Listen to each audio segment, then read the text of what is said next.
Nous sommes plus habitués au texte des Béatitudes selon saint Matthieu, où tout est orienté vers le bonheur, vers la joie de ceux qui pratiquent ses conseils et ses vœux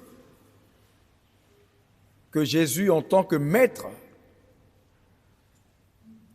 a prononcé, a exprimé, a enseigné.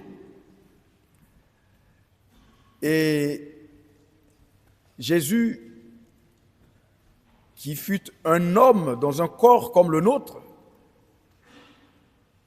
habité par la divinité,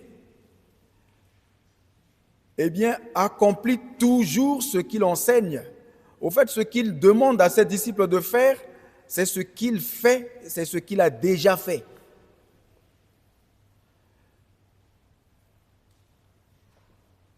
Les béatitudes, selon saint Matthieu, parlent de la situation présente et orientent vers le futur. Ce futur désigne l'éternité de Dieu. Et Matthieu, dans ses béatitudes, donne en arrière-plan des indices qui montrent que son évangile, avec ses béatitudes, est tendu vers cette éternité, vers le spirituel. Voilà pourquoi il va dire, par exemple, « Heureux les pauvres de cœur ». Il ne dit pas « heureux les pauvres tout court », les pauvres de cœur, car le royaume des cieux est à eux. Ce détail qu'on ne trouve pas chez Luc. Mais Luc, lui, il se veut pragmatique. Il décrit la situation présente, non seulement pour préparer le cœur de ses auditeurs, de ses lecteurs, à recevoir la présence du Christ ici-bas, mais en vue d'une conversion, car son texte se situe dans un contexte, dans un milieu de païens. Matthieu, lui, s'adressait à des Juifs. Les Juifs connaissent Dieu. Voilà, pour commencer, essayons de comprendre les deux orientations qui portent sur la même réalité. C'est comme on participe tous à la messe, nous tous qui sommes là, sommes en train de célébrer la messe. Mais au sortir de cette église, chacun va recevoir quelque chose, va retenir quelque chose. On a en commun l'essentiel de ce qui est dit, de ce qui est vécu, mais dans les détails, chacun retient ce qui lui convient. On ne dira pas, on ne donnera pas le récit exact chacun. Eh bien, réfléchissons, méditons sur ce Fils de l'homme à qui nous sommes invités à nous identifier parce que nous sommes des chrétiens.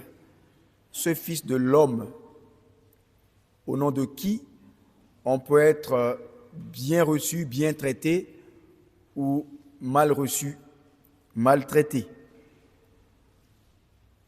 Jésus, chez Luc, à la différence de Matthieu, va opposer 4 béatitudes à 4 malédictions. Tout ça pour montrer le côté pragmatique de Luc. C'est la vie concrète, c'est dans cette vie ici-bas que ces choses se passent. Il n'est pas en train de nous parler des réalités d'ailleurs. Si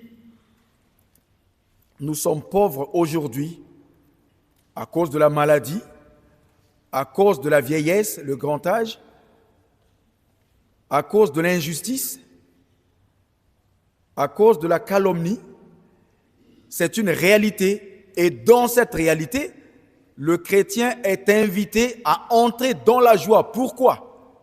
Nous ne sommes pas des masochistes en tant que chrétiens, mais nous entrons dans la joie parce que le Fils de l'homme est mort et ressuscité. Le Fils de l'homme a donné sa vie pour nous. Et ça, saint Paul le dit explicitement dans la deuxième lecture d'aujourd'hui. S'il n'est pas ressuscité, notre foi repose sur du vide. Il est bien mort et il est bien ressuscité. Voilà pourquoi nous sommes là à le célébrer. Et puisque nous sommes unis à lui dans le baptême et dans d'autres sacrements, ceux qui vont recevoir l'onction des malades vont être unis au Christ dans ce sacrement pour recevoir des grâces propres à ce sacrement. Eh bien, dans chacun des sacrements, le Christ réagit efficacement pour le bien de ses fidèles. Et c'est lui, ce Fils de l'homme. Donc, si nous souffrons aujourd'hui en lui confiant nos souffrances, c'est-à-dire en associant notre souffrance à celle du Christ, celle dont le sommet se trouve sur la croix, eh bien, nous sommes unis à lui dans sa résurrection. Voilà pourquoi le chrétien qui est pauvre et qui souffre de diverses manières reste un homme joyeux parce que le Christ ressuscité vit en lui. Ce que je vous dis là, je ne l'invente pas.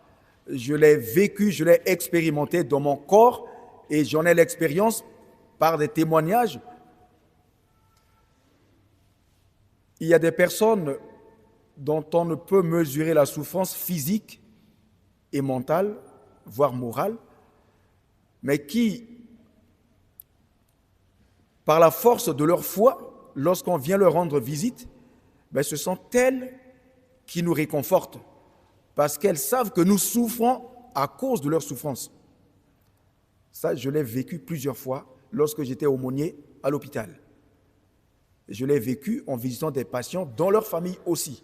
On ne réagit pas tous de la même façon devant les diverses épreuves de la vie. Eh bien, au nom de la foi, au nom de l'attachement au Christ, cette communion étroite que le chrétien est censé avoir avec le Christ, il est un homme de paix, de joie. Et il vit cette paix et cette joie, même en pleine souffrance, même en pleine crise. Le Fils de l'homme devient alors la mesure dont nous nous servons pour évaluer nos actes, nos paroles, nos comportements en tant qu'homme, en tant que fils de Dieu, en tant que disciple du Christ. Et donc, malheur à nous. Pourquoi le Christ n'est pas en train de lancer un mauvais sort à des gens? C'est la conséquence logique de tout mauvais comportement. C'est la conséquence logique. On ne peut pas faire le mal et rester indéfiniment impuni. À un moment, la nature reprend ses droits et l'on paie pour le mal que l'on a fait.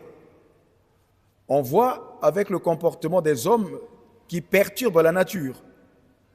Mais le Seigneur est là pour nous réconforter si nous savons nous tourner vers lui. Donc, ces deux parties antinomiques, antithétiques de ce passage d'évangile, avec les béatitudes d'un côté et les malédictions de l'autre, constituent un vibrant appel à la conversion. Il nous arrive à nous tous de vaciller entre les deux, de nous balader entre ces deux barres. Mais il nous faut avoir le Christ comme mesure et nous accrocher à ce Christ pour garder la joie pascale en nous, vivre dans la dynamique de cette force qui a habité le Christ et qui a triomphé du mal et qui a triomphé de la mort. Voilà ce qui fait le bonheur et la joie des enfants de Dieu. Confions-nous dans la miséricorde du Christ et prions-le les uns pour les autres en ayant une pensée pour nos frères qui souffrent dans l'isolement, loin de tout regard. Amen.